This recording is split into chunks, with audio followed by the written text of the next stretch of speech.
It was the very last football game of my senior year, and we had just lost.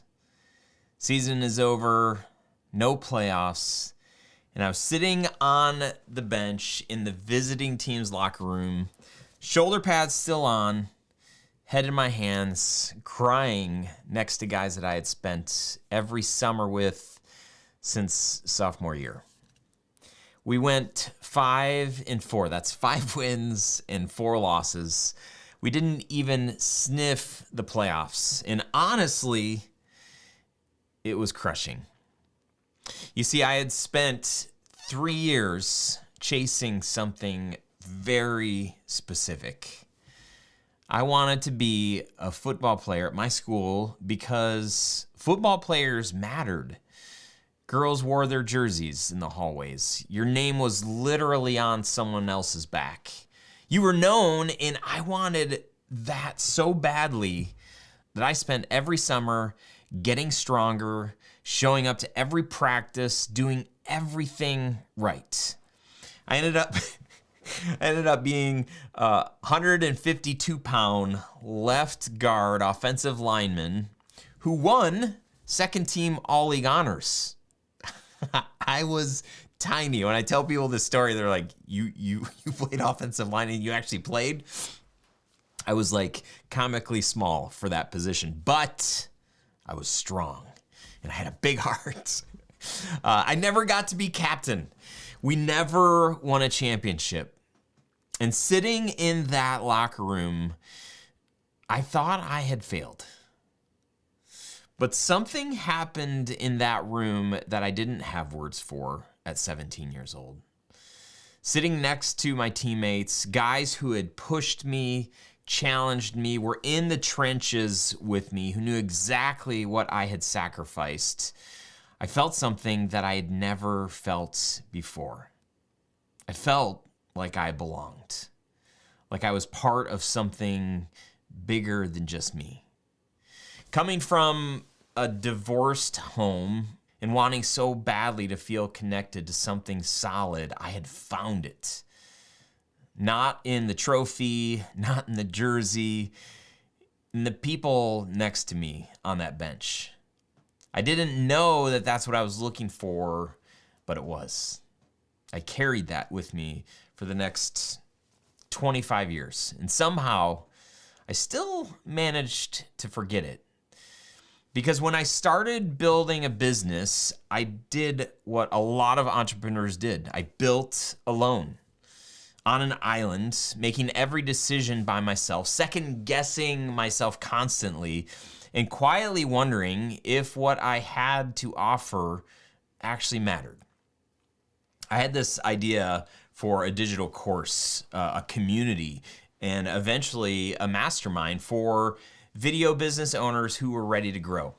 And I kept not launching it. I had 100 reasons, every excuse. The timing wasn't right, it wasn't ready, I wasn't ready. What I didn't realize is that every day I was waiting, there were people out there who needed exactly what I had. And I was keeping it from them. I was calling it patience. But I think it was just fear. And I'm still not totally sure where the line is between those two things, if I'm being totally honest. I didn't figure this out on my own. I was sitting poolside at a mastermind retreat in Santa Barbara. It was gorgeous, it was warm, it was a great escape from the cold Michigan at the time. We were having roundtables. My wife Andrea, she was joining us, and my friend Graham Cochran, who had been listening to me hedge and delay and explain myself for months, looked at me and said what he always says: go ugly early.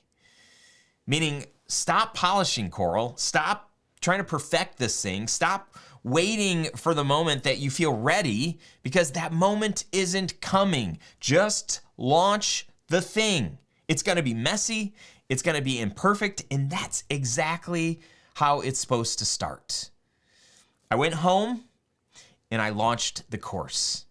And then eventually the community. And then eventually the mastermind. And it changed the course of my life. Not because everything magically worked out. Honestly, there's still a ton of room to grow. But because I stopped building alone. I found my locker room again. A group of people who push me, challenge me, who know me, and remind me what I'm actually capable of. And I get to be that for other people now too.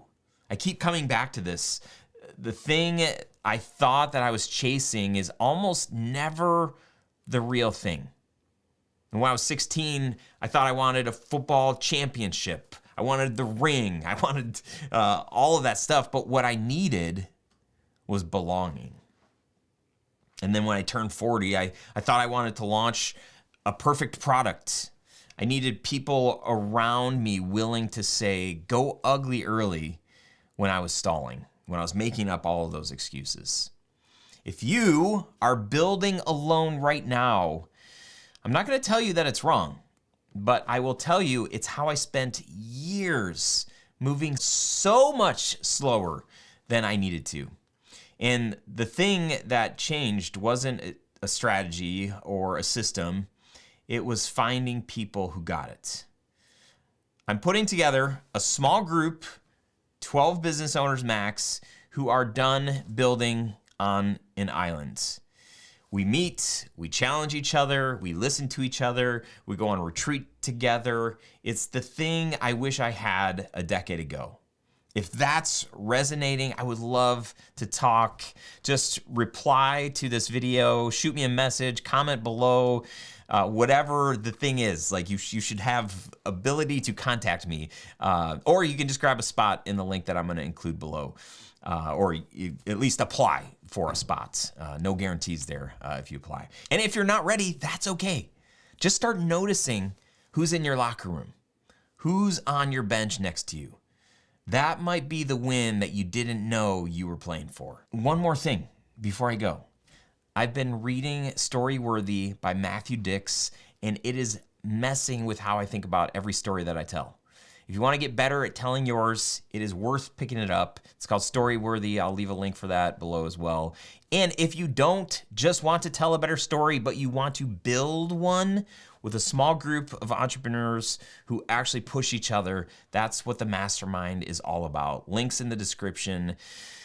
To belonging, my friend. Thank you for watching this video. Thank you for being here. You can get all of my newsletters and more stuff like this by signing up at ryancoral.com. Click the notification button, subscribe to the channel, send me all of your money. Kidding, not kidding. Appreciate you being here. I'll see you next week. Goodbye.